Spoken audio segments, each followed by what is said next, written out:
back out by Jamie Baker. Yushkevich wheels it back in. Lindros lost. Archibald takes him out of the play. Up with it is Recchi. Walks in front. Shot one, knocked down. Rebound, score! Lindros!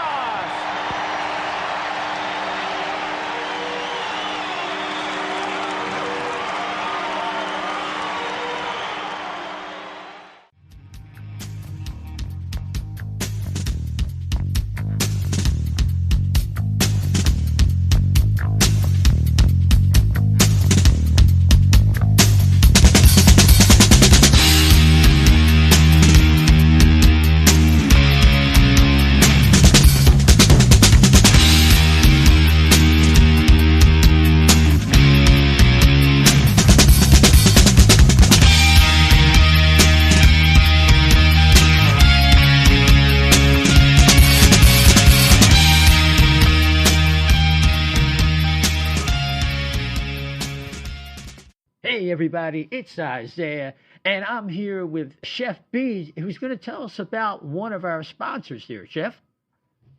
Yeah, O&B Puckcast is now brought to you by Summit Public Adjusters. The winter months can be especially hard on our homes, from roof damage and peeling siding to frozen pipes and toilet overflows. Call Summit Public Adjusters before you call your insurance company. Dealing with your insurance company can be stressful and confusing. Let Summit Public Adjusters take the stress out of the claim process by having our guys work for you. Get the most for your money and your repairs. The next time the big snow or the rain leaves you with some home damage, contact us for a free consultation. Summit Public Adjusters are licensed in Pennsylvania and New Jersey. Learn more at summitpublicadjusters.com or call 215-752-0560. Just tell them that the chef sent you. Yeah, what was that number again, Chef? 215-752-0560. That's terrific. All right, we're going to carry on with the rest of our show. And we are back. It is Isaiah. Welcome to the O&B Puckcast, episode number 147. We're back with you. We have a full panel and a very, very special guest. But before we get going, we are brought to you by FlyersNittyGritty.com. We're also brought to you by Jim's South Street, 400 South Street.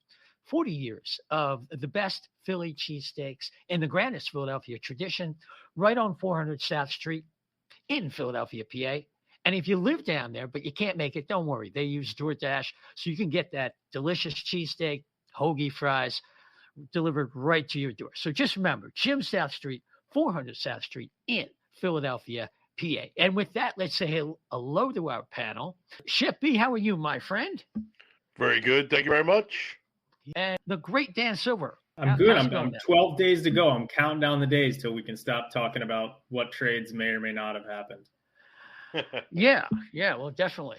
Well, before we get to our esteemed guest, just a reminder that the O&B Puckcast is on 12 podcast platforms. We're on Twitter at O&B Puck, at O&B Puck. We have a Facebook page. You can follow us on YouTube. Just plug in O&B Puckcast, hit that notifications bell, subscribe, follow, and if you could rate us on Apple Podcasts, especially rate and subscribe, we appreciate it. It moves us up the charts when people are looking for Philadelphia Flyer podcasts. We appreciate that. So without any further ado, we want to welcome aboard from Snow The Goalie podcast and crossingbroad.com. It is Russ Joy.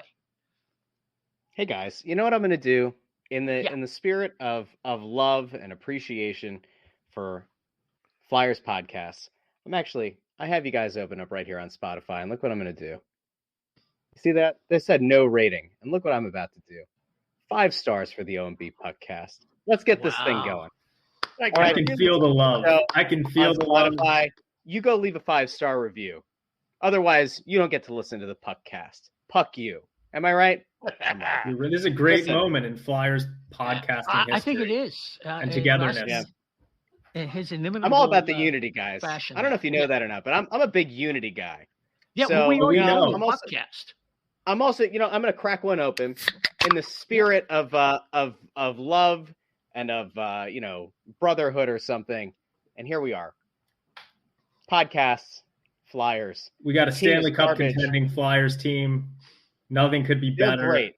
We got absolutely Morgan Frost is looking like a Hart Trophy candidate. Everything's great, guys. Listen, the timelines. I don't know where Doctor Strange is at, but I do want to ask him if there's like, is this kind of like an end game? Like there was only one outcome where Morgan Frost was going to become a legitimate player. I don't know. Maybe. I want to know if that's the same timeline where Nolan Patrick is good and is still here. And also Ben Simmons. Never mind. Not hijacking your show. I had an astronomy professor who talked about how there's infinite parallel universes out there, and then in one of those parallel universes, there's an elephant in the classroom right now, and in another one of those parallel universes, Morgan Frost was the MVP of the league this year. Could be. Can't see why not. Yeah, I mean, it's like that's an old Dark Shadows plot. If anybody remembers Dark Shadows. Shadows, wow. Yeah. I'm not going to say yes because that would date me as well. Yeah. Is that before or after the Twilight Zone? I was after. After. Yeah. Oh, after. Okay. Yeah. Dark Shadows was 66. I think Twilight Zone started in 59. But anyway. So, look, we mentioned Morgan Frost. Let's kind of stumble into that topic. A lot of people like getting on the people who predicted that Morgan Frost would be a player, that he would have a skill set and would be somewhat reminiscent of Claude Giroux. And I just think he needs a little more time. And Russ, I'll let you weigh in on this. He lost a lot like Ratcliffe. Both of these guys lost like a whole season plus due to injuries. And maybe the Flyers aren't the greatest in developing their players, and that's an area of concentration for them right now. The Flyers aren't good at developing. You don't say. Very interesting. Yes, pretty safe to say that the Flyers are bad at one, two, or both things. Drafting, developing, or both of the above. Still don't know which one it is yet, and it doesn't look like we're about to find out which one it is because, well, Dave Scott's happy to run it back with the same front office. That, one, he's disappointed the team is so bad and loses a lot of games, but he's very happy with the organizational structure and the people that have been put in place. So what could possibly go wrong? Let's just continue drafting and developing as we have, and as we've seen, it's going to work out swimmingly for us, gentlemen. Morgan Frost is still young. People writing him off are silly, and the people who think that he's going to, be a legitimate 1C in the league in the next year and a half are probably also silly. The reality is that he probably has a ceiling of like a 2.5C. We happen to have one of those who makes a lot of money and more than he should, in Kevin Hayes. And honestly, it's not the worst thing in the world to have a little bit of center depth. The problem that we run into here, in terms of like him being a serviceable NHL player now, is this team was, for some reason, fundamentally against the idea of letting the kid get any minutes playing wing over the last 3 years. Yes. And so if there's development of his that's been stunted, it's been because of that. Morgan Frost could have at this point been, at worst, a third-line winger at the NHL level, filled out, had a strength and conditioning regimen. I mean, you don't know how injuries would have played out, if they would have played out the same way, all that. But if we're going to blame anything, we should probably blame the decision makers to keep him in the minors, to hold him to play center, when realistically there was a logjam for too long. And now the kid just doesn't have the reps at this level to be successful. And he can't play fourth line. So they've kind of made their bed, and now poor Morgan Frost has to lie in it. Yeah, I mean, and I've sort of, maybe this is, I don't know if it's ego. I don't think I have a big ego, but I think that I've sort of become associated with the Morgan Frost, Claude Giroux stuff just because of some tweets I'd made over the years about similarities between the two players. Never once did I say that Morgan Frost was going to become the next Claude Giroux. But if you look at their numbers in juniors, you look at their skill sets, you look at where they were drafted in the draft, there's a lot of similarities there. And I think that, as Russ said, people that want to give up on him, it's silly. I've actually just stopped tweeting about Morgan Frost. I'm not going to do it anymore because whenever I do, I just sort of get raked over the coals and subtweeted by a lot of different people. But there's an interesting interview that Bill Meltzer and Jason Martinez did with Craig Button, and it's interesting to get the outsider's perspective sometimes. And they asked Craig Button about Morgan Frost. And he made a very interesting comparison. He said that, well, it's interesting the Flyers just made Daniel Briere, the special assistant to the GM, because if you look at their career parallels, there's a lot of parallels between the two guys. They're both very talented offensive players. And Phoenix kind of gave up on Danny Briere a little bit early in his career. And Craig Button was making the comparison between those two guys and saying it can take those kinds of guys a while to learn how to play in the NHL. And that Button was hopeful that a guy like Briere might be able to help Frost develop. But Button also said that, it might take Frost going somewhere else. And, am I as high on Morgan Frost as I once was? No, obviously not. But I still believe in his skill set. I think there's a lot of confidence issues there. I think it's going to take him a while to get confident at the NHL level. And the problem is that the way that the Flyers are developing him are not doing him any favors in that department. So, I do think that there's a chance that he will never become a steady, consistent NHL player, right? If he never gets that confidence. But I just think the skill set's too good. And I think that he ends up as a really good NHL power play player. I mean, even this year when they had him on the power play, you can see the talent. There was a couple games where they had him with Giroux on the same power play unit. Those two guys were really good together when they were out there. But like I said, I've just sort of given up on tweeting about him, commenting about him. But I do think that he's still going to become a good NHL player. But as Russ said, I mean, the Flyers, way that they develop players, it hasn't really had too many success stories. Yeah, Chef? Yeah, it was that the same one. I do believe that they were saying that other teams were actually chomping at the bit to maybe get a hold of Frost because they think that the Flyers had handled him poorly and thought that he might have a better shot at maybe starting over somewhere else and probably could get him on a cheaper rate. That was actually another NHL scout had sent me a DM about Morgan Frost, basically saying that other teams were sort of chomping at the bit to try and get Morgan Frost. But yeah, and that another interesting thing was that the same person said to me that they had major concerns with how the Flyers are trying to develop Cam York. Oh boy. Yep, just on Frost. The thing about what Russ said is dead on. What you want to do, and Bill Meltzer said the same thing, get this kid to feel confident doing the things we all know he does well. Scoring points, being creative, and being a force offensively. And don't put that defensive burden on him. And they're trying to work on his defense as a center. And it's all wrong. I mean, Claude Giroux was a winger, came into the league, and they made him a center. Simon Gagne was the center. He ended up being a better winger. You just don't know at this level. And they should try and steer him in a direction where he can have the most level of success and not basically, we need him to be a center. So we're round peg, square hole. And does that describe the Flyers development process so far? Well, and maybe with Cam York, Russ?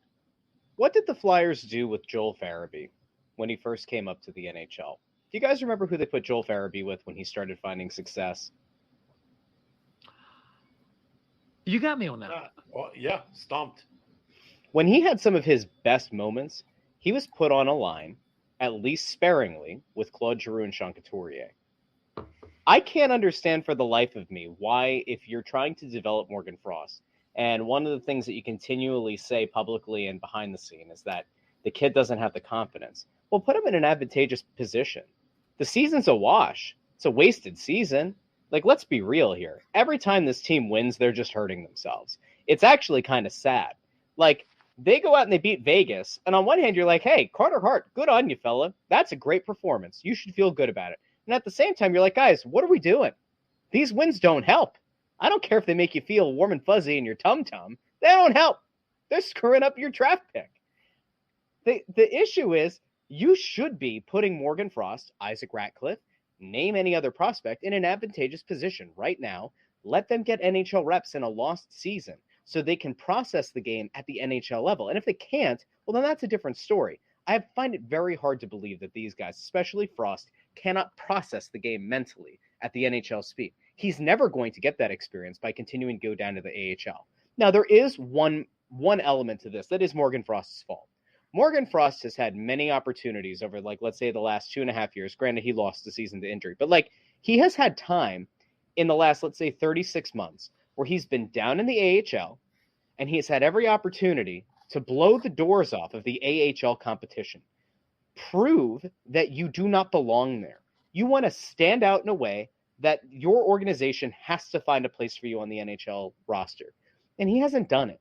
He's had a few decent streaks over the past 3 seasons, let's say, that have led to him eventually getting a call-up, and he hasn't done a whole lot with it. So, honestly, if we're being realistic about it, this is both on the player and on the organization for failing him at this point. Can they turn it around? Yeah. Does he need to do a better job if he's going to come back next year to, like, actually fight for a position in camp? Yes. Does he need to stay local this time? Yes. Does he need to continue to work with this coaching staff and training staff? Yes, indeed, he does. He needs to make an effort, not just on the ice, but off it as well, to show that he's dedicated to trying to make the Philadelphia Flyers team out of training camp next season. Otherwise, you may as well deal him. And it might end up being pennies on the dollar, or it might just be part of a bigger package for a guy at the deadline or in the offseason. But if there's not a willingness to admit that, like, he has erred and the organization is unwilling to admit that they've erred, you have to go for a divorce. Because otherwise, we're just going to be spinning our wheels with this for, another 2 years. And at that point, you've lost any potential negotiating leverage you had at any point, whether it's a team that believes that he's been mishandled or it's a team that thinks, you know what, we're going to take a flyer on this kid, no pun intended, as part of a deal for another player. That's just kind of where it's at. Well, this leads me in another direction with something Charlie O'Connor talked about with the Flyers' emphasis on culture and how over the Hextall years, that kind of eroded the work ethic, what it really meant to be a Flyer besides the slogan, like AV came in being an effing Flyer. And I've been following a team for 52 years. I'm like, what the hell does that mean? For all AV knows, that could be gritty, so the work ethic that came from the era of Barry Ashby, Joe Watson, and of course, Bobby Clark, that really spanned 50 years of Flyers hockey and seemed to just leave the organization with Ed Snyder. It has been gone. That work ethic, that idea that you're playing for, the logo on the front instead of the name on the back, and the whole 9 yards, everything that the Flyers were has just been eroded. And Mike Yo's concentration right now seems to be so much on getting that reinstalled, to get that back in place, because it's something the Flyers have lacked. But this is also the reason that they're kind of using that as an excuse to demote Isaac Ratcliffe and Morgan Frost. Of course, they bring up Cam York. It's just been brought up because we watched Nick Seeler try to make an outlet pass and Yandel. They were playing hot potato in their own zone. It was a horror show. But I digress. These two things don't have to be at odds, Russ, but it appears like they are. And they're both important. But in the hierarchy of things, in a lost season, you want to get these kids valuable time, like you're saying. Yeah, but the fact is, like, a lot of it's just BS, right? Like, it is, okay? We need to be realistic here. And part of this comes to a topic that, half the fan base agrees with and half the fan base thinks is, nonsense and slander and, want people, like, kicked off of Twitter for it. But it's like the culture here, the culture is non-existent. But the culture's been non-existent for a while. You've gone through how many coaches? You've gone through how many GMs? You've gone through how many interim coaches? And it seems like the culture is the thing that we keep coming back to. The only time that the culture, quote unquote, has been good is when everybody was hunky-dory 2 seasons ago, right before the season got shut down. When Kevin Hayes was out calling, what's his nuts, giraffe neck or whatever, from Phil Vancouver. Myers. Yeah. No. There was another guy that he said looked Tyler like a giraffe. Myers. Oh, Pedersen? That one. That might have been it. But, here's the truth. I'm not so sure that, like, Claude Giroux is instilling a winning culture here. I'm not sure that he ever really has. And when you hear a lot of defenders, they say, well, the guys always talk really highly about him. Nobody badmouths him as a captain. Let me throw out an anecdote. I was a teacher. You know why a lot of students liked me? I didn't give homework. Didn't mean that I was a great teacher. I just didn't give homework. I believed in accountability, and then if you could perform skills in class the way you were supposed to, then we were good. But you know what happened when you didn't do a good job? You got homework. You got remediation. You had other things you had to do. I'm not so sure that that happens here. And I think that's a big part of, why we continue to come back. It's like a 1.5 year cycle where a new coach comes in. You feel like, oh yeah, this is the year. Everything's going to get straightened out. And it's like a 1.5 year shelf life until everything goes to hell again. And it's like at some point you have to kind of go, all right, well, are there consistencies? Yeah, there are. It's going to upset some people because, you like a player. You like a few players. You don't want to believe it's them. They can't be the responsible party for all these other players who've been in and out. But I don't know, like at some point you kind of have to just say, all right, like if we've changed all the other variables here and there's only one variable left, well then maybe that's part of the problem. Perhaps it could be. Doesn't mean it is, but maybe it could be. Yeah, Dan? Yeah, I want to say two things, and the second thing is going to be about Giroux. The first thing is what you mentioned about, Charlie's comments about the team wanting to build a culture, and that's the focus and sort of maybe a reason why they're not having the kids play up. Well, I agree with Russ. It's kind of BS unless they're going to bring back Mike Yeo, because they were talking about how Mike Yeo wants them to build this culture for the rest of the season. What's it going to matter if he's not the coach next year? Like, it's Mike not. Yeo also wants to try to get a job in the NHL. Yeah. Right. Like he's playing this intelligently, right? Like you want to make the case that like this team sucks. Look how awful this team was with Alain Vigneault as the head coach. And look how at least if nothing else, in a lost season, these guys kept competing for the most part. Like it's a smart play on his part. But yeah, I mean, you and I both know like Mike Yeo's not coming back. I like, mean, you know what I mean? Like the Giroux thing is that here's the thing for me with Giroux is he's clearly having a very difficult time, at least based on all reports, sort of with the decision to leave Philadelphia. And, his family loves it here. And here's the thing in my mind that's going on. Like, I want the captain of my team to be he is a fierce competitor, but like, I want him to like want to win a Stanley Cup. And like, it feels like he's so comfortable here in Philadelphia that like, he's even is having a hard time figuring out if he wants to go somewhere else for 3 months, be away from his family to have an actual chance to win the Stanley Cup. Like, is that the guy that we want to be the captain here? And here, like a guy who's so sort of comfortable and complacent that he's struggling with the decision of whether or not to leave here. And he wants to play his 1,000th game in a Flyers uniform, before he goes somewhere else. Like, to me, that's like a little problematic. Like, is that problematic for you guys at all? Like, well, it's the difference between Matt Sundin, very comfortable in Toronto, not wanting to get traded, and Raymond Bourque. Off he goes to Colorado to get that cup with the Avalanche in 2001. So I'm with Raymond Bourque myself. I mean, you have a legacy. He's done all he can, supposedly, for the team, and I believe he has.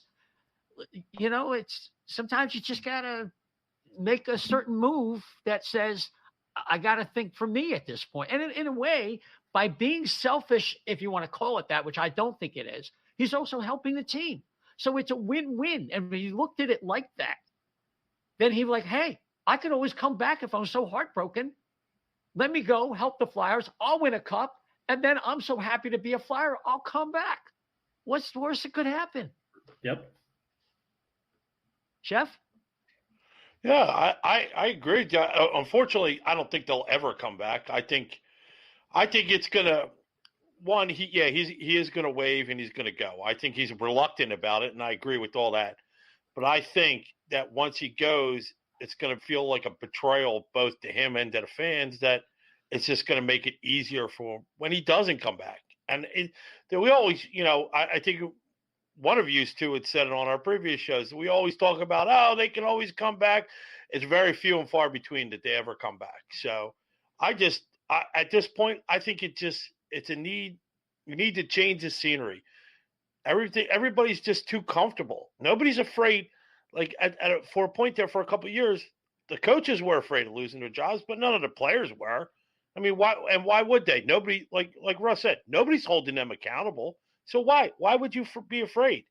It's a cushy job. It's a cushy deal. You come in, you play hard for one period, and then everything goes to shit, and oh, woe is us again. Yeah, I mean, here's the uncomfortable truth. So between Ant Bundy and I, we have all heard from people at different levels from different organizations. And here's what's actually coming out.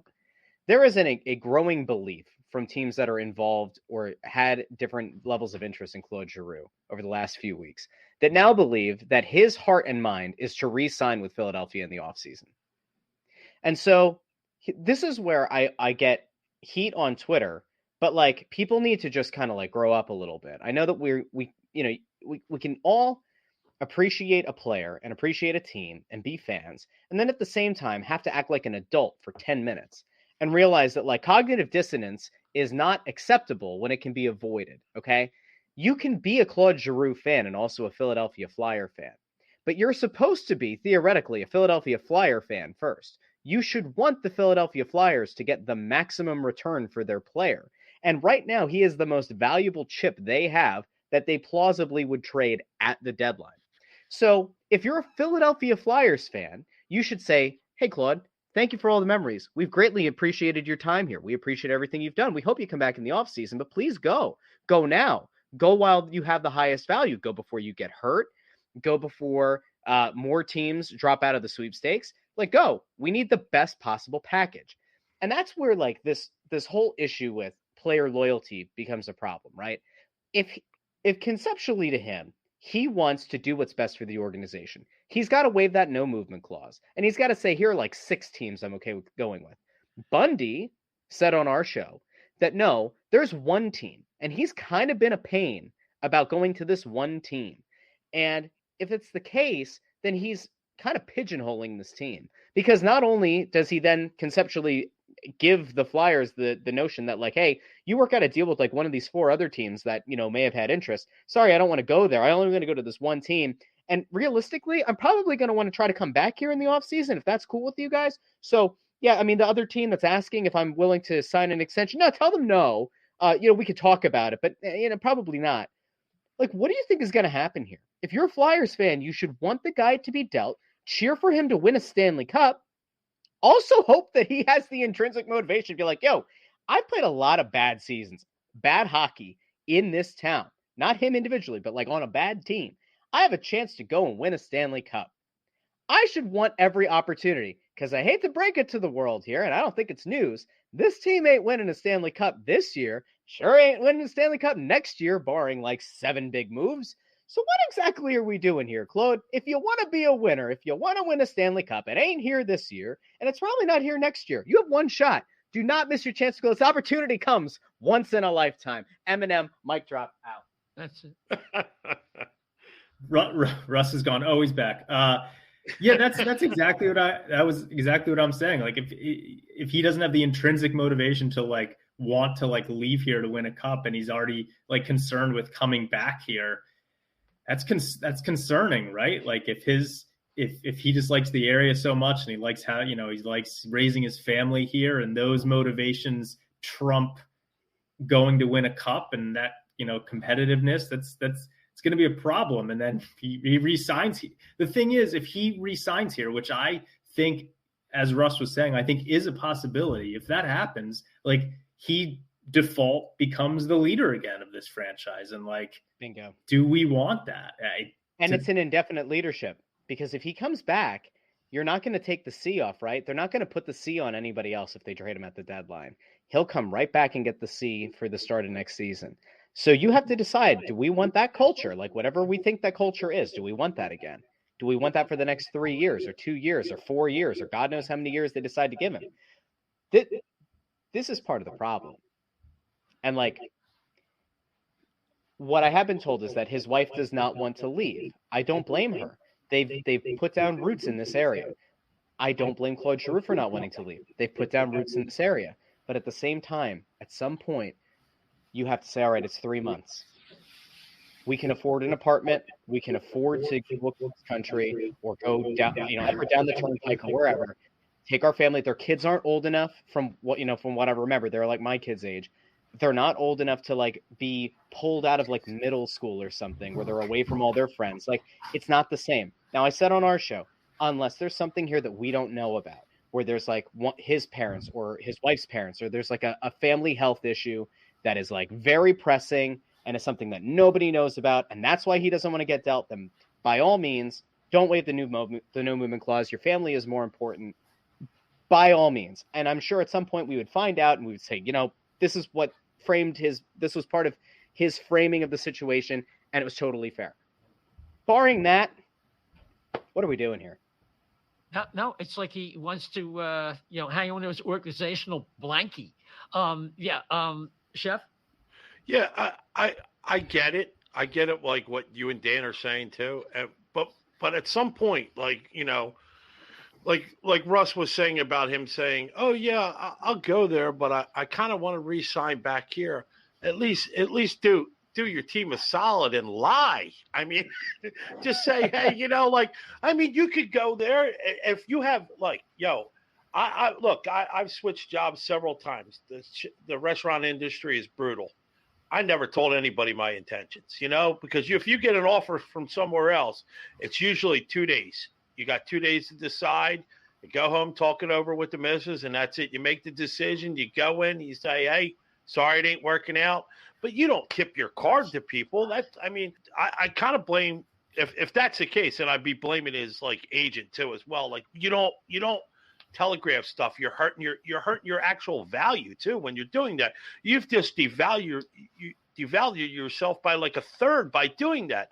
So now and by him saying that too, they could probably, even if he does get traded, they know they could actually offer less, and their hands are tied. The Flyers' hands are tied. You're not going to get even remotely close to full value for him. So that first round pick and maybe a prospect is now third round, and maybe you get some kid that's a fourth liner, and that's it.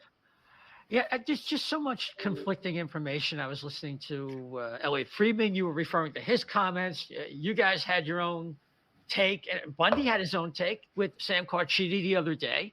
And I just saw Chris Johnston from TSN. So it's hard to know. It seems like Colorado's kind of drifting away. It was Florida. Somebody mentioned Carolina. The Rangers in Boston. Carolina is apparently the team that he wants to go to, which, okay, that's fine, I guess. Is that even possible, though? I mean, anything's possible. It seems like they have a lot of room, and I don't know. Anything's theoretically possible. Yeah, Dan, you want to check their cap situation there, if you would? But I don't even have to check their cap situation, because I saw an interesting piece today, and I think it was in Pierre LeBrun's piece at The Athletic, that was basically talking about how teams like the Seattle Kraken, who have a ton of cap space, would be willing to. The Flyers are obviously going to retain 50% of Claude's salary if they move him. That's the most that they can retain. And then a team like the Kraken could retain the other 50% of his salary in exchange for like a third or fourth round pick from the team. So, my comment when I saw that was, look, if a team is potentially willing to, and the article didn't say teams were willing to do it. It said sort of like, this is what Seattle could want. It was like a second or third round pick. But let's just say that the Kraken could get a third round pick just for retaining half of Giroux's salary. You would think that the Flyers would be able to get, a first round pick, an A- prospect for Giroux. But as Russ said, if the guy's only got one team on his list, they're not going to get that. So yeah, we just really kind of have to hope that this guy opens up his list. He plays that 1,000th game. He gets some kind of ceremony or whatever, and then he's is able to.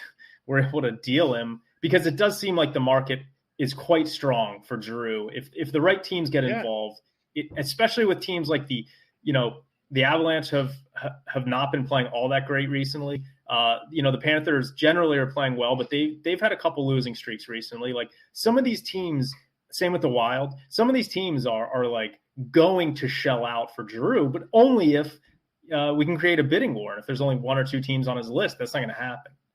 But Russ, Yeah, talk more about Carolina. Talk more. I mean, that's what you're hearing. It's that right now he really wants to go to Carolina, but Carolina is interested in maybe taking him on for a couple more years, or what's without divulging anything. I don't know what Carolina wants.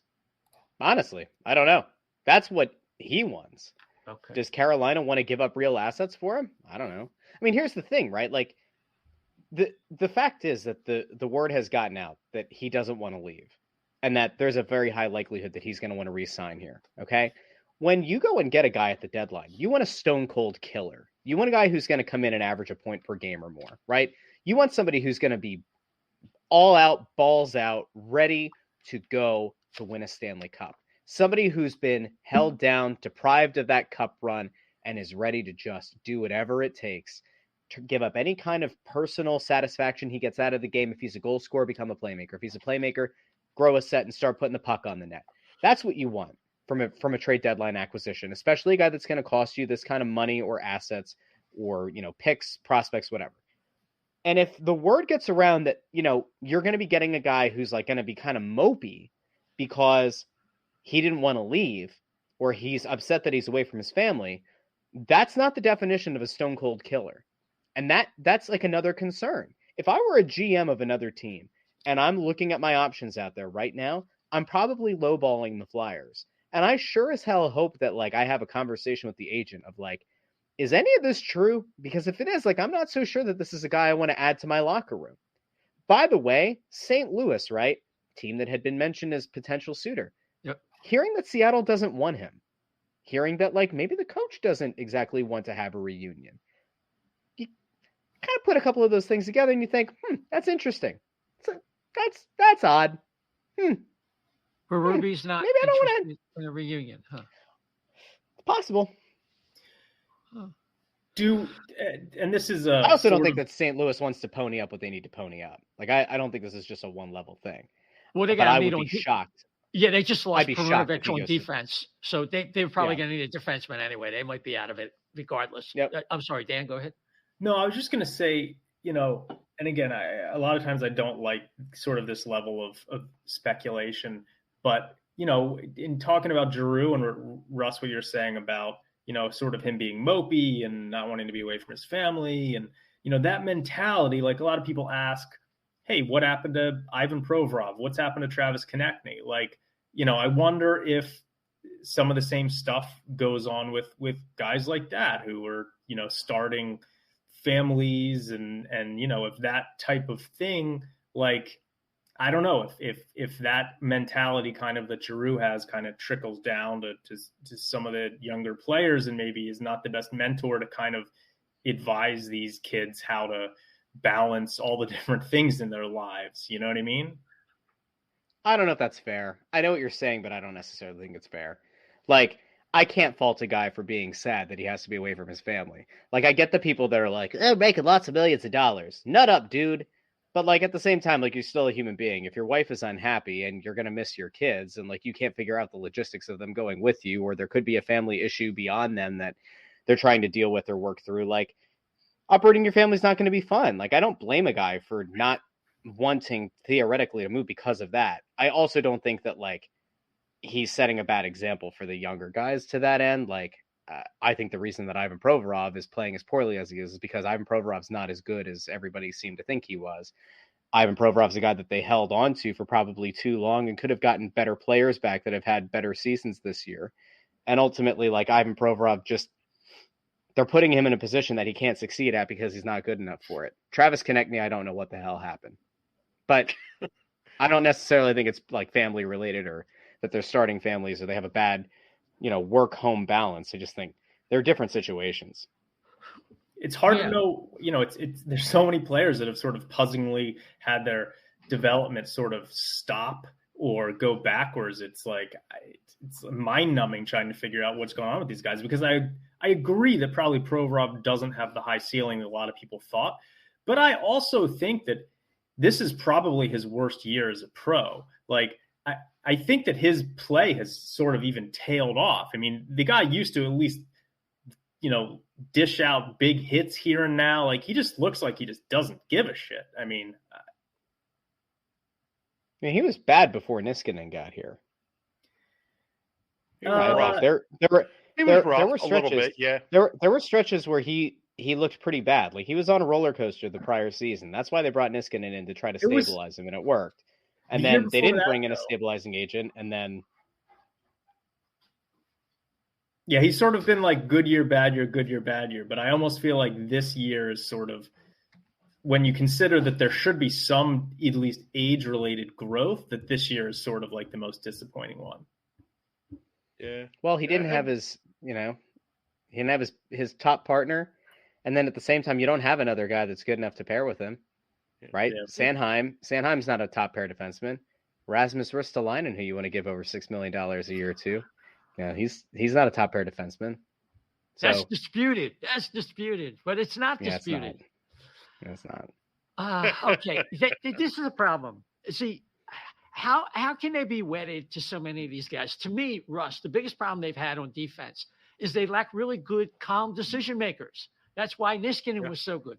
That's why Ryan Ellis, even for 4 games and with his history in Nashville, was so good. But you don't have that with Provorov. Risto's not a good decision maker, and Sanheim may be on his road to becoming a poor man's Jonas Brodin, but he's not there yet.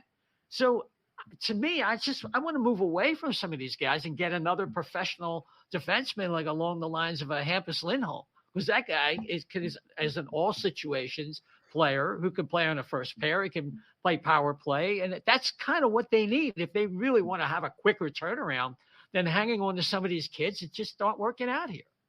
That's why they were looking at Petrie. Yeah, he's but that, I mean, yeah, he doesn't exactly inspire confidence. But if you're looking to shed one of your own bad contracts for Petrie, like if you could convince his team to take on James Van Riemsdyk along with maybe a pick, well, that could be nifty. Correct me if I'm wrong, though. I think Petrie has a no movement clause or a no trade clause. Yes, no movement clause. Could very well explain why he's not wearing orange and black right now. So I know he wants to get out of Canada because he thought it was too restrictive, but he does want to play in the States, but that, it's a lot of other teams, that's for sure. Come to Philadelphia. We have no hope. They probably looked at that when they said, "Oh, hey, Philly's interested in." Went, "Oh, hell no! What? I'd rather stay in Canada." Ristolainen. I got the impression today, and I've already expressed how I feel about Ristolainen. It would just be a big mistake to sign him. But you really think that? I get the impression that he's probably going to stay. Or it's 50-50. I don't know. See, here's the problem. I think that this is going to be one of those things where Chuck is going to really work down to the wire on trade deadline day to convince him to stay and offer him all the milk and honey in the world. And that eventually they're either going to offer him such a stupid number that he can't say no, or they're going to be like left at the altar and Ristolainen's just going to be like, all right, I mean, I guess I'm going to stay. Like, I don't know. I guess I'm going to play out the season here, but I'm not coming back, guys. Like, it's not happening. He wants to go to free agency. He and his agent are very adamant about the fact that, like, his asking price, right? Like, there were some who believed he wanted close to $7 million a year, okay, in free agency. The only way that he could even remotely approach over 6 or over 6.5 is by playing playoff hockey, right? Like, conceptually, that's where Erasmus Ristolainen should look really good. Now, is there a danger that if he gets traded to a playoff team and looks like dog shite, that it's going to hurt his value? Yes, in theory it would. Do I think that's going to happen? No. Like, I think that if he plays in the playoffs, he's going to lay a bunch of guys out. A bunch of GMs are going to be frothing at the mouth. A bunch of, like, the boys club hockey, execs that look down from the rafters, they're going to see this guy be like, oh, that reminds me of the good old days. Hell yeah, let's get a guy who hits. We want to scare some people in the opposing lineup. I'm here for that. And, like, Ristolainen is going to end up getting, like, a $6.8 million AAV or something from some, like, goofy team that sees what he does in the playoffs. But, like, I think that the Flyers are stupid enough to try to extend him. I think they're dumb enough to try to meet him at somewhere over $6 million, which they've offered, and he said no to. So, I know Elliot Friedman like threw out that like it might have been 4.5. It wasn't 4.5. It was 6 years, 38. And he turned it down because he and his agent are of the belief that he could get more money on the free agent market if he plays in the playoffs. That's their belief. Honestly, they might be right. There are a lot of stupid executives in this league. The league's full of them.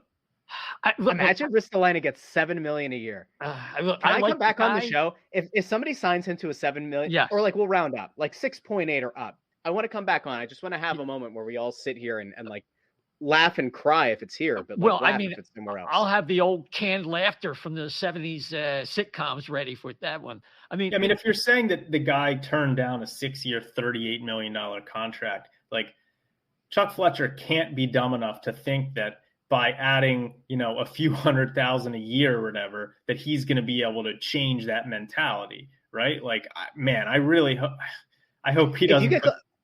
But Dan, like, think about it. If you get to 7, right? There's no guarantee you can get to 7 in free agency.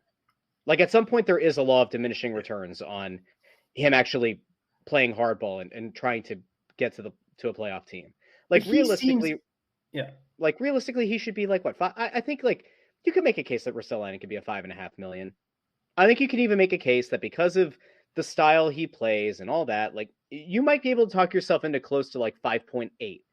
But anything over that's insane. Like I will tell you, I would give Rasmus Ristolainen $6 or $6.5 million a year on a 3-year contract. But I sure don't want to have a contract that goes anywhere beyond 3 years at that rate. Otherwise, like, yeah, sign me up for 5 years and $5.5 million of Rasmus Ristolainen. You could certainly do worse. You haven't proven an ability to actually develop defensemen. You're probably going to go out and get a guy who's going to cost you something like that anyway. I don't know. Is he the worst thing in the world at 5.5? Probably not. But anything over that for like 6 years is disastrous. Disastrous. Yeah, I mean, the number you mentioned is 6 years, 6.33. It's, to me, him declining that means, that he, unlike Giroux, like he really does want to go to a playoff competitor. And, he probably wants to sign with a team that's going to be in the playoffs for the foreseeable future. So hopefully Chuck figures that out and moves him sooner rather than later. I mean, he's got value. Braun's got value. Yep. Brassard's been playing okay recently, right? Like for me, the only legitimate reason that they could actually have for playing guys like Brassard in the lineup over Frost is like they're trying to showcase him a little bit, right? And Brassard has been decent the last few games. Like there could be some teams that might want to look at him and at adding him. So they do have, a handful of guys who should fetch some value. We just kind of have to hope that Chuck doesn't screw it up. There's a valuable element to Brassard, by the way. He's played for a lot of teams. Like that part is true. We all know that. You know what there isn't around the league? Negative things to say about Derek Brassard. So when I say, like, I go back to that idea of like the stone cold killer mercenary, right? If I go out and get Derek Brassard, it's probably not going to cost me a lot. He's a competent player. He can play center and he can play wing in a pinch, right? Like he's not bad. And like he showed early in the season, like in a short stretch of time, he can actually put up points. You put him with other good players, presumably what a playoff team would do. Derek Brassard could actually be a really good pickup for a team. That's why he's playing. And that's fine. There's nothing wrong with that, by all means. And Justin Braun will be gone unless he, gets hurt and can't be dealt. But like Braun will get traded and he'll get more than, realistically, they'll get more than they should for him because he's right-handed. And outside of that, the rest of it, who else do you guys want to get rid of?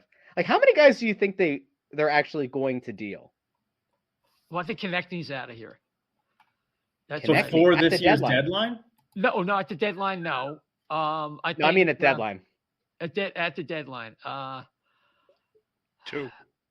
No. I think they'll get rid of. I think Jones could get picked up, although Gorgiev's supposed to be the premier guy. He's rocking a .893 save percentage, but he has played well in the past. You've got Jones, Brassard, Giroux, Ristolainen, and Braun, right? Those are the 5. Yeah. Right. Brassard, do you say Brassard in there? Yeah. Yeah. Jones, Brassard. Jones, the two defensemen, Giroux and Brassard. What do I think? Yeah. They could make a hockey trade, though. Can I throw a fun hypothetical out, guys? Yes. Can I throw Please. So Chychrun's been available, right? Like Chychrun's been a name that's been bantied about. Okay. It costs you Ivan Provorov and a first-round pick. You playing ball? I'm playing ball. I make that deal.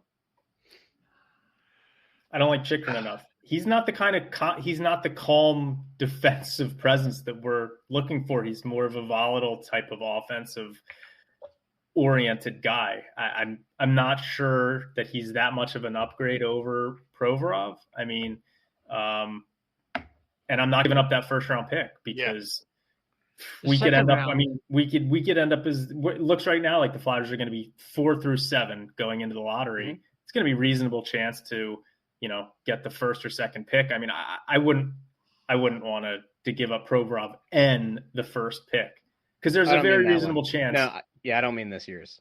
You can't deal that pick unless you're getting a real given commodity. Well, next year's is the real jackpot where you've got. Yeah. I know we're a year and a half out, but it's supposed to be 2 franchise players at the top of next year's draft. So maybe you trade next year's pick and you top 5 protected or something like that. Mm-hmm. Well, remember, that pick's not going to mean anything next year because this team's going to retool on the fly. Turning it around. Yeah. They're only 1 or 2 moves away, guys. I don't know if you knew that or not, but this team is only 1 or 2 moves around. If it weren't for COVID and it weren't for injuries and it weren't for coaching and it weren't for lack of ethic or work ethic and it weren't for poor fundamentals and it weren't for horrible development and it weren't for the players themselves, this team would be a Stanley Cup contender, guys. They just need to, switch over a couple parts. Russ, we had Shane Malloy on our last show. He's got a totally different model of how he wants to build a team. It's more in the mold of what Vegas did, the 06 Hurricanes did, and probably the best example would be St. Louis. In other words, you stack your lineup with really good players. You stay away from the star system. Your first 2 lines are all second line level guys.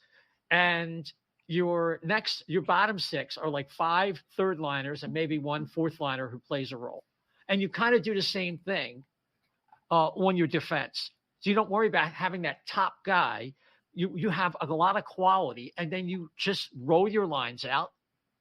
And he said it's been underutilized, but it's been proven when they really made a commitment. And like I said, he used those aforementioned examples. The whole key to it, though, is drafting and development. Yeah, but you know why those aforementioned models are easy to point out? It's because they're anomalies. They're not the norm. Like, this team is arguably, and the last few years has arguably been a team made up of second and third line players with a few like quote unquote stars. So it's not as if this team has been bereft of talent, right? Like, but the pieces haven't fit.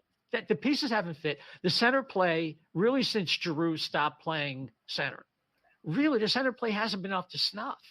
That was the hallmark of Flyers' success for years, 50 years. They always had really good centers. And when they didn't have one, they went out and got one, like Lindros. So they drafted one and they traded him like Forsberg to get a Lindros.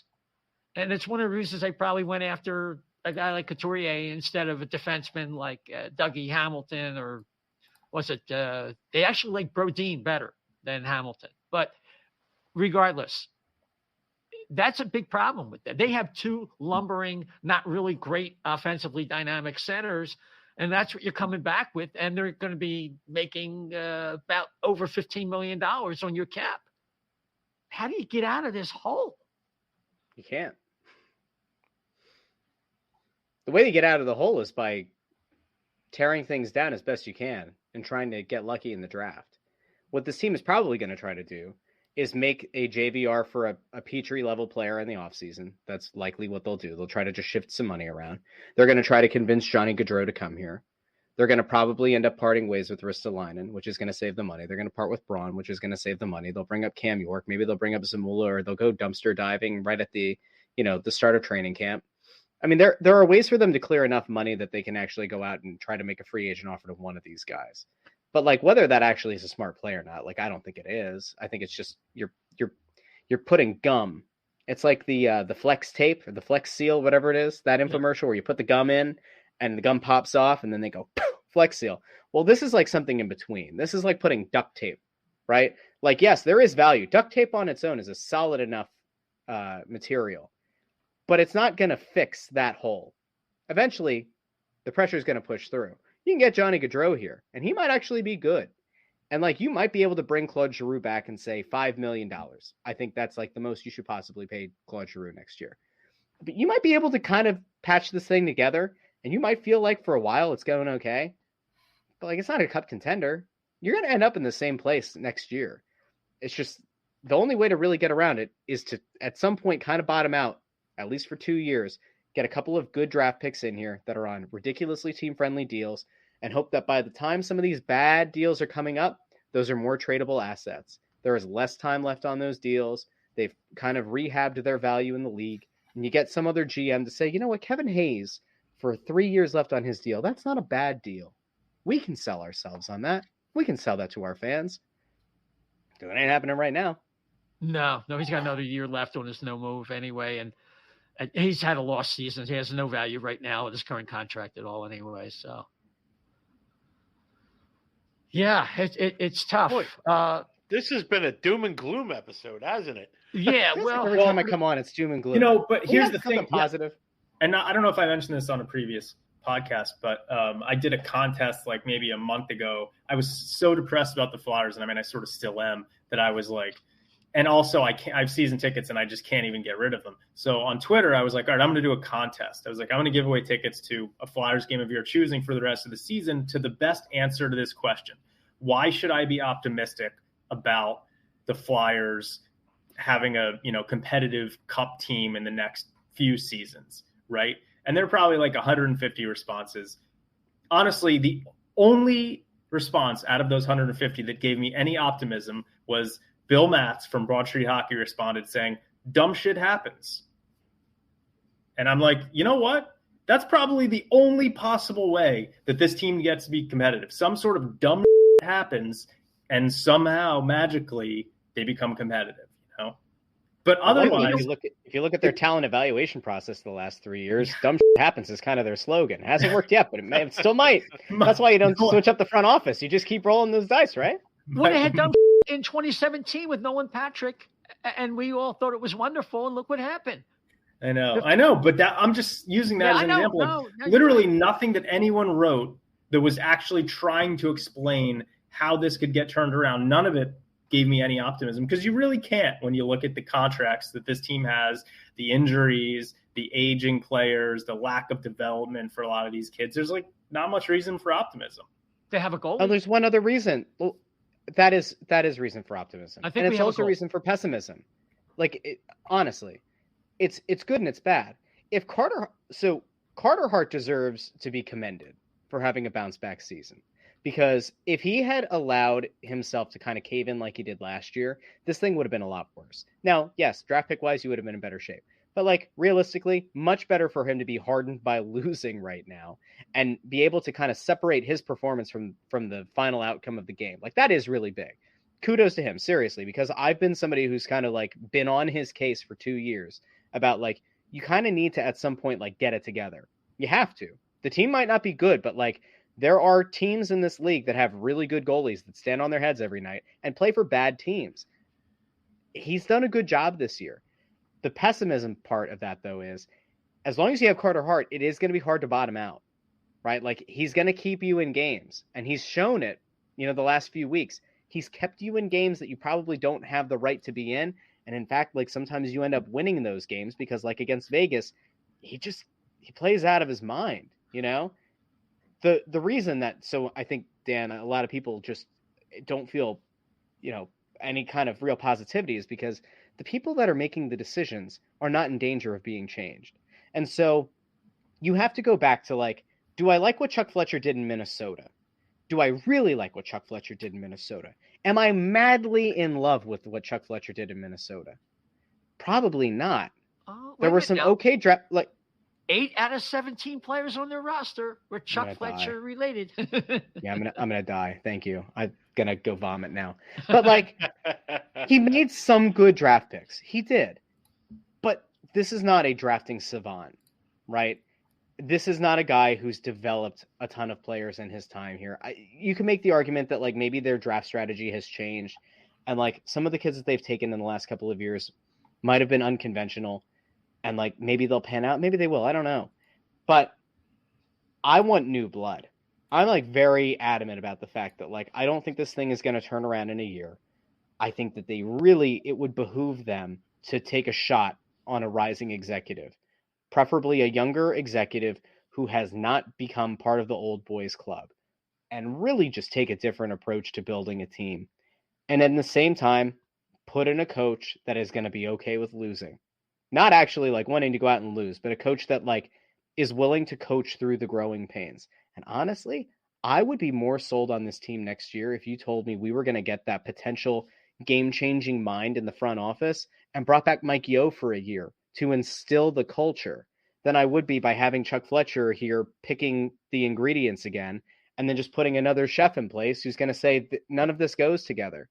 Why are you bringing me udon noodles and cinnamon toast crunch? Why?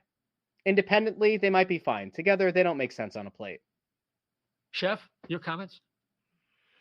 He's right there. He's right, especially about the chef stuff. I love how you worked that angle in there. That was nice. Thank you very much.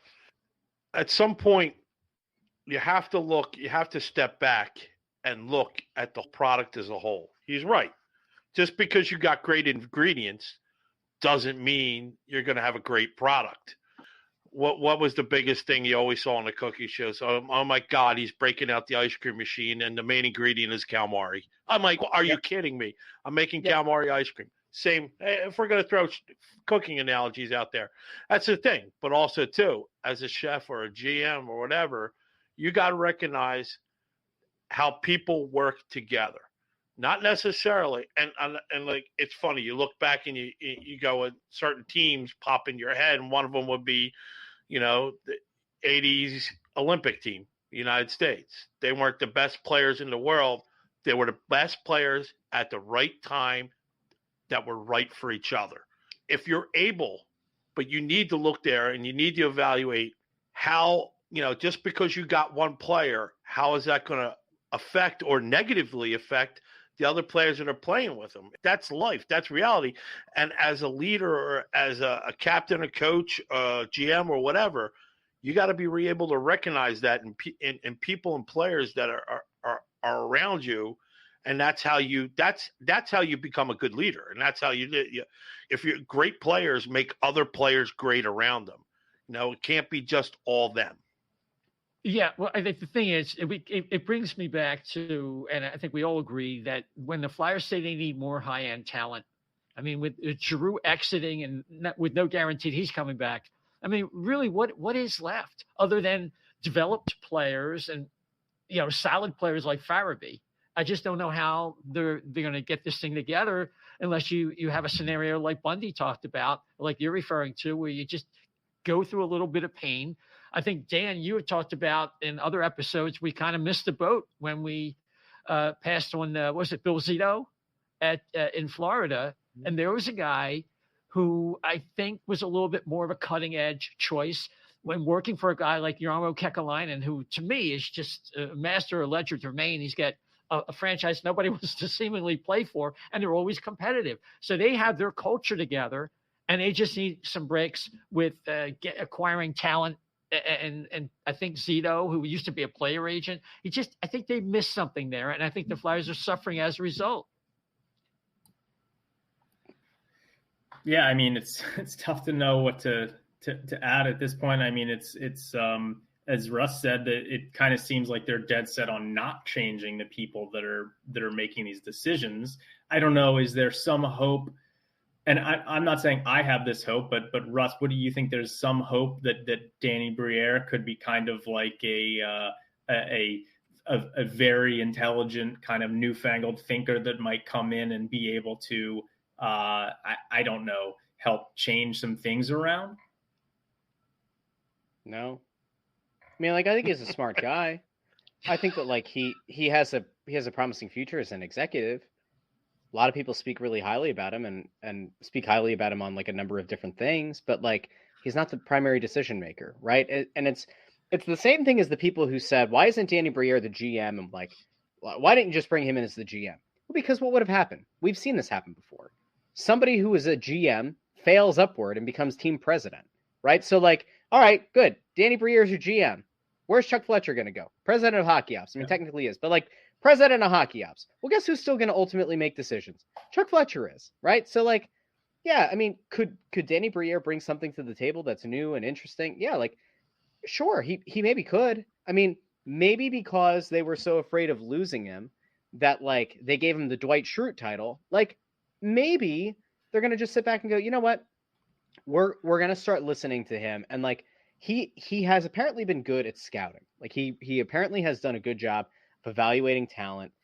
And like there is a belief that like that might be a place that he's gonna be helpful. And also on the development side of things, that like you get him working with some of the younger guys that are down with the Phantoms. You give a summer of Briere working with those guys that like there's a chance that one or two of them could really pop next year. And like if that's the thought here is that he's going to be this like Swiss Army knife, this French Canadian Army knife that like is going to go out there and like he's going to help you on a number of different levels, then cool. But like ultimately he's not buying the groceries. He's not being sent to shop for the groceries. He's not the one cooking the meal. He's not the one conceptualizing the dish. He's not the one bringing it to the table. He's just a guy. He's just there. He's kind of parking the cars. He's the valet parker right now. That's what Danny Briere is. Should he be allowed in the restaurant? Probably. Should he be part of like conceptualizing what the dishes are? Probably. Could he maybe even help you pick the ingredients? Probably. Will he? No. Probably not. So he's kind of like Howie Roseman at the Band-Aid closet under Chip, or is that what? No, but it's not even that, because like I don't like Howie Roseman at all. He's a freaking atrocious executive. Yeah. Jesus. I mean, he makes Chuck Fletcher look like a drafting savant. Okay, I don't need that. All right. He's also not a cap guru, because as has been pointed out many times, all the guy does is just work down cap numbers by giving signing bonuses, which end up creating dead cap. Hence you get Carson Wentz. Hey, by the way, love seeing one of the Weasley twins playing now for the Washington football team. But I don't know. Like at this point, it's like he's not Howie, because if nothing else, Howie had actually been an executive at the NFL level. Danny Briere is like a very unknown commodity. There are a lot of people who evaluate him highly, but like, I don't know. The fact is, like, there's not going to be a fundamental shifting in the thought process here. The same flawed thought process that got you to this point and has gotten you to this point, you know, the last few years, it's not changing, you know? Yeah. Honestly, like Dan's right. Like Bill Matz is right. Goofy stuff happens. And like, maybe you bring in Johnny Gaudreau, and like, maybe that somehow changes the culture. Maybe Claude Giroux gets dealt to Carolina and decides, you know what? I really love it down here. And my family's going to love it down here. And he stays there. And then this team has to like name a new captain. And you know what? Maybe they go out and they get a guy, not a Pronger level guy, but maybe they go out and get a guy who's like Pronger mentality, who hasn't been part of the losing here, who hasn't been part of this organization. They say, you know what? You're a leader. You're a proven leader. And we want you to come in and lead this team. And they give that guy the C. I don't know. But unless they do, I mean, problem is status quo isn't working. And it looks like a lot of status quo is happening again for next year. So, you know, I want to be happy. I want to cover a good team. I pretty much stopped covering this team because I'm not wasting my time. They're not worth my time. They're not worth anybody's time. They're not worth Dan's money. They're not worth your money. They're not worth either of your money. They're not worth anybody listening's money. They're just not a good team. And there's really no sign that things are going to get better this year. They really have to prove it. That should be their thing for next year. Prove it. But instead of putting it on stupid shirts and billboards, they should hang it in their offices. They need to prove it to the Philadelphia fan base. They need to prove it to each other. Yeah. Somebody's got to prove something. I still haven't found out what the it is that they're bringing to Broad. Well, still listen, it could be a re-sign of Jerry Mayhew. Come on. I'm on kid. Not the same guy on the fourth line. Right? Yeah. The Rudy Rudiger of Philadelphia Flyers hockey. Yeah. Everybody just went radio silent there. Okay, listen. Carry him out on your shoulders. Russ, man, I'll tell you, it's look, you keep it real. You keep it real, and we're just rooting for stuff to happen. Who is okay? Before we let you go, who's definitely getting dealt by the trade deadline? And is Giroux going to get the 900th point and the 1,000th game and then check out? I don't care. Okay. I don't care. I feel no sentimentality for this. I don't. I'm sorry. I wish I could. I don't care. He probably will, yes. I think he'll play his 1,000th game. Will he get the 900th point? Maybe. He's 2 away. Braun will get dealt. I think Broussard will probably get dealt. I just hope that, like, at some point, somebody explains to Chuck what it means when somebody's breaking up with you so that they deal Ristolainen for an actual package. Like, he really does kind of feel like that friend who believes that the girl's, like, gonna come back, or, like, that he's in a happy relationship. And you're like, dude, she doesn't even, like, look at you when you guys are hanging out. Like, she's over talking to your sister. She's not talking to you. She's not spending any time with you. You guys don't sit together on the bus anymore. Like, there's some troubling signs here. All right. He did it with Niski too. He did.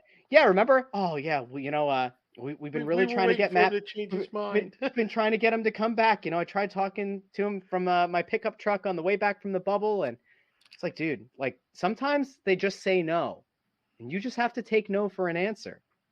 You can't just bat your eyelashes at them and tell them about your fun times in Minnesota. All right, it doesn't work like that.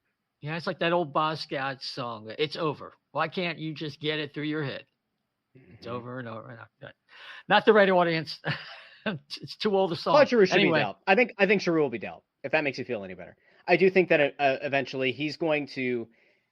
I think Bob Clark is going to end up being the one. I think Bob Clark's going to be the one to say, listen, you've done enough.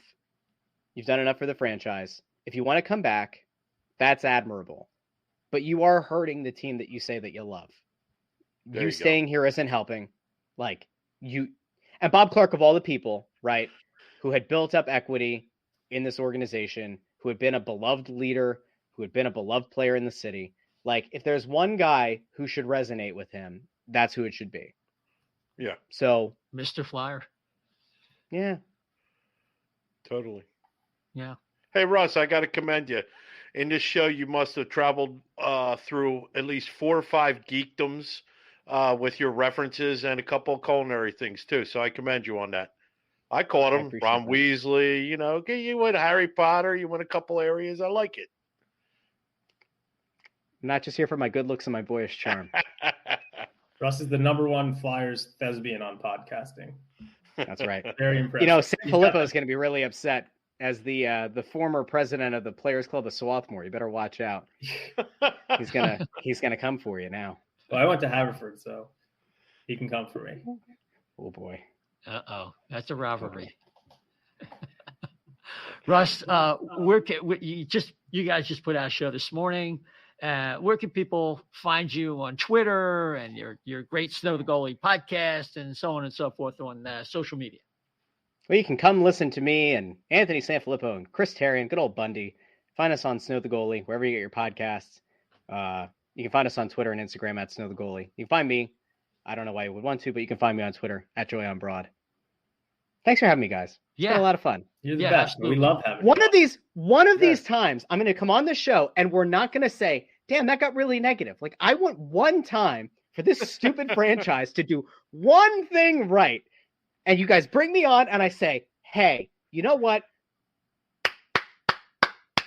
Here, I'll give you a positive. The Flyers and Snyder Youth putting that rink in Kensington. That's a great thing. There you go. And I said this on our show, and I'm going to continue to scream this from the top of my lungs. This team, this organization that has already, quote unquote, sold these tickets and it's like, sold some of the brokers and all that crap. There are still seats that are unsold this season that probably will not get sold at the current prices. This team should do whatever it takes to get these tickets into the hands of kids in low-income areas from low socioeconomic backgrounds, get them into the hands of those kids and their families so they can go and make memories and become fans. Because for better or worse, this fan base, not just in Philadelphia, but across the league as a whole, needs to get younger and needs to make positive memories for kids and for their families. And if you're going to go and you're going to build a rink in Kensington, you certainly have the ability to reach out to get into schools, get tickets into the hands of those families, and get them down to the rink, however the hell they need to get them there, make memories that last, instead of having those seats stay empty the rest of the year. That's where I'm at. Join the cause, guys. I'm going to start a hashtag or something. Yeah, I like That's it. what we do. We'll share it. That's good. I like it. Yeah. In order to have a good, a happy show, there probably would have to be a draft show, because that's when everything could be like, well, he might be good. You know what I mean? It's like Schrodinger's cat. You haven't opened him up yet. You would think a guy named Joy. It wouldn't be so hard. Do you know how hard it is to try to uphold that name? Like, I kind of like working from home now because nobody calls me out if I'm not like super perky. You know how hard it was to like wake up every morning, go into a school and be like, I just spent however many hours in the car covering the Philadelphia Flyers. And then I get to work and it's like, I have things that I have to write and classes I have to teach. And then a kid comes in and is like, hey, I know I'm not passing right now. I know I didn't do any of the work, but can I have an A? And then I give them a kind of dirty look and it's like, yeah, wow, you really aren't very joyful. I wonder why. Just saying. Anyway, listen, I'm all about spreading the positivity. I said this on Twitter. I'm going to continue to say it. Spread the positivity. We're going to all be nice to each other. And that's why I gave 5 stars on Spotify to the O&B Puckcast, the only O&B Puckcast. That's right. That's where it's at. Absolutely. And make sure you give a 5-star rating to Snow the Goalie. They only have a couple thousand of them. That's okay. Tremendous podcast. All Flyers fans should listen. Yeah, it's a must listen to. Absolutely. And Bundy adds a little bit of spice there. It's just a little bit of spice that gets us in all kinds of hot water, especially Anthony, who's the only soul that goes down and goes to the games at this point. But yeah. All right, Russ. Thanks again. We definitely have to have you on when something good happens so you can give us the positive vibes. I look forward to coming on the show in 2027, guys. I'm going to put it in my calendar now. All right, Russ. Thanks, take care. Guys. All right. Good night, Russ. See ya. Right. All right. So, gents, that's a stark contrast from what we had last time with Shane Malloy. He's got a different footing on this. Yeah, before I go, I just wanted to give a shout out to Carter Hart. We talked earlier about, look, it looks like the Flyers have a goalie, 47 saves last night out of 48 shots, and basically stole the game. The number of, I think the expected goals last night for Vegas was like over 4. They only got 1. And it's the most saves he's made since the 20 playoffs, I think, versus the Islanders game 2 in that series. He made 49 saves. And his previous record for high for saves in a regular season was 41 versus Vegas. So he likes to play against Vegas. Maybe Vegas will make a trade offer with Robin Leonard can't stop running his mouth. But it is special to watch a guy. You know what I liked about him, Dan? And we're going to wrap it with this. Even outside of structure, when he kind of didn't have a stick, he was almost like Hasek-like. I'm not saying he's exactly like Hasek, he's the most unconventional goal you'll ever see.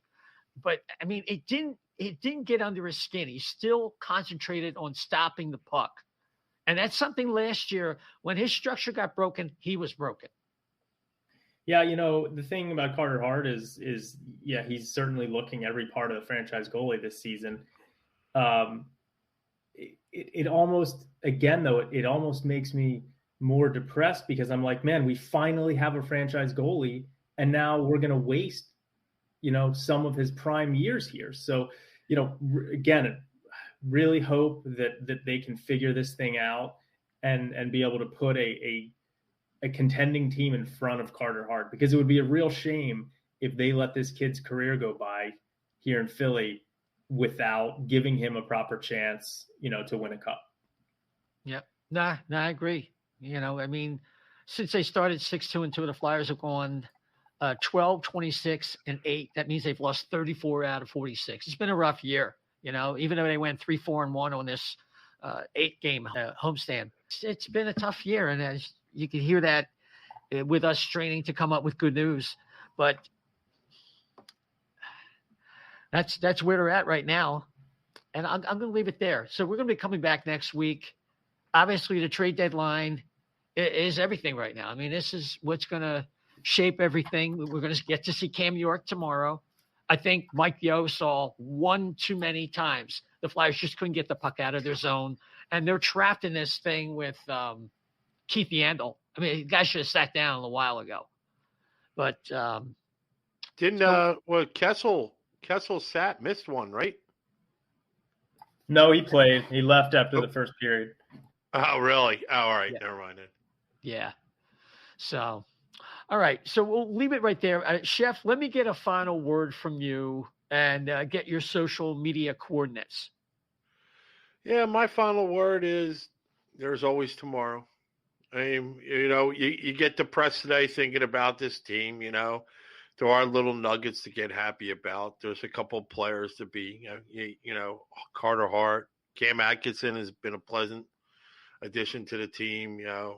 You looks like you possibly could have something in Ratcliffe too, and a couple others, Farabee and all that. So so don't let it completely get you down. And then you can find me at Chef Del FB on Twitter. I'd be happy to go at it with you. That's cool. Cool. Dan, final word and your social media coordinates. Yeah, no, this was a fun show. It's, not a lot of positivity, but at least we have other Flyers fans to talk about it with, like that's shared camaraderie. Talking about, negativity can still be all right sometimes. So anyway, fans can find me on Twitter at dsilver88. And hopefully we get some returns for some of these guys as the trade deadline nears. Yeah, absolutely. Yeah, the trade deadline is the 21st, which is a Monday. The 17th, the Flyers play at home versus Nashville. That'll be the 1,000th game of Claude Giroux. It might be his last game as a Flyer this season and maybe going forward. But the rest of this week, the Flyers play at Florida on tomorrow night, Thursday, at Carolina Saturday. That traditionally has not gone well. Then they come back versus Montreal on Sunday, and we will probably see you between Monday and Wednesday from there, and then it's countdown their trade deadline on the 21st. And with that, I'm Isaiah. You can follow me at Isaiah, ISAIAH _520. Isaiah, don't forget the _520, and of course, the O&B Puckcast at O&B Puck. So until next time, everybody, take care.